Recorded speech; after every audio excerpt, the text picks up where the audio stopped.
تیرے بڑے بھائی اور تیرے باپ سے وفا نہیں کی وہ تجھ سے بھی وفا نہیں کرے. حسین اس کے باوجود چل لی. اب ادھر ماجرا دیکھیے کہ مسلم ابن عقیل کے ہاتھ پر 32,000 سے زیادہ لوگوں نے موت کی بیعت کی. یزید کو پتا چلا کوفے کے صوبے کے حالات خراب ہیں. اس نے پہلے گورنر کو تبدیل کر کے عبید اللہ ابن زیاد کو گورنر بنا کے بھیجا. صرف 18 آدمی اس کے ساتھ بھیجے. کتنے آدمی؟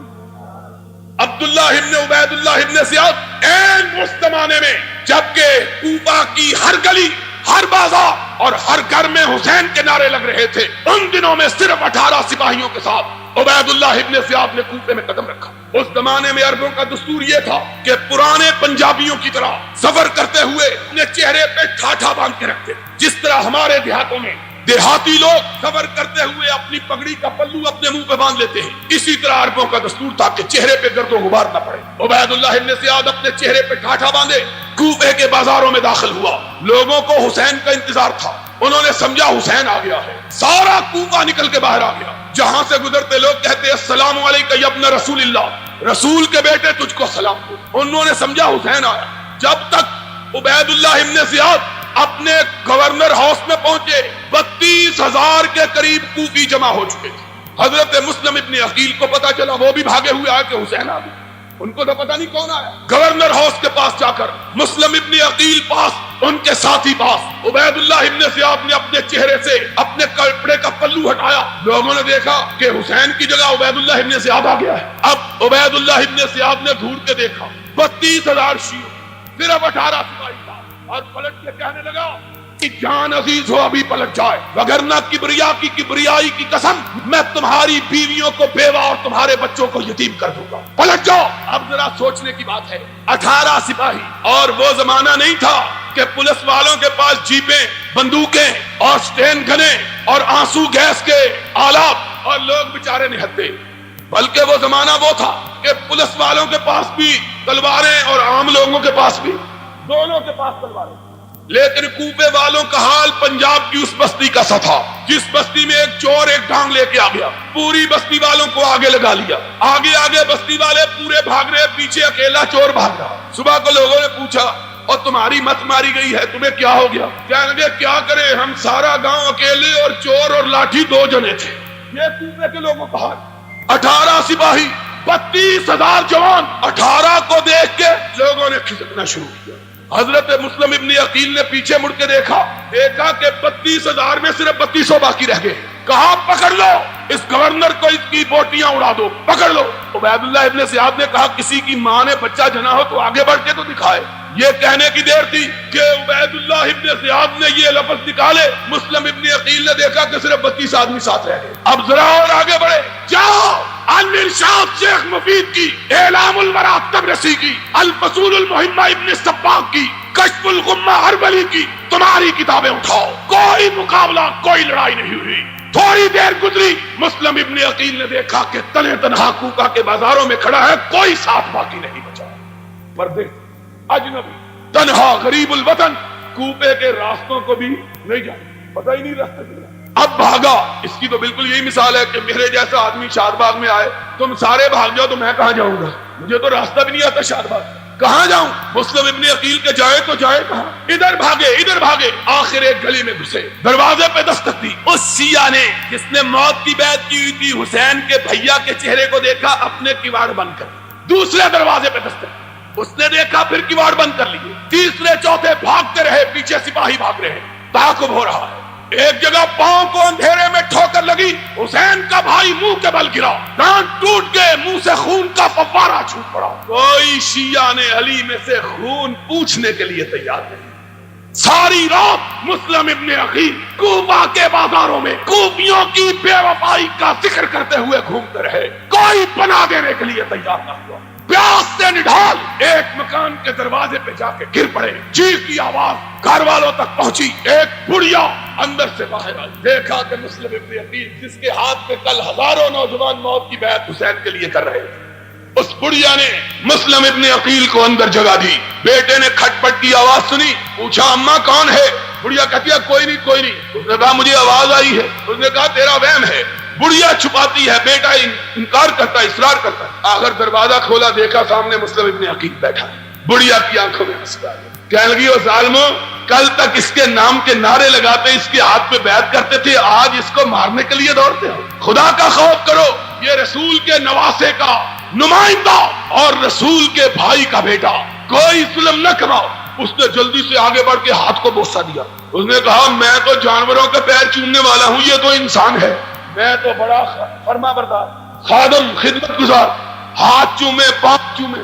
ہمارے کو بھاگ جاگ اٹھے، ہمارے گھر میں نارائن آ گئی، ہمارے گھر میں دیوتا آ گئے.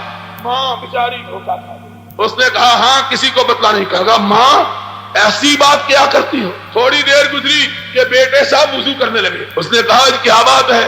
ابھی تو فجر کی اذان بھی نہیں ہوئی.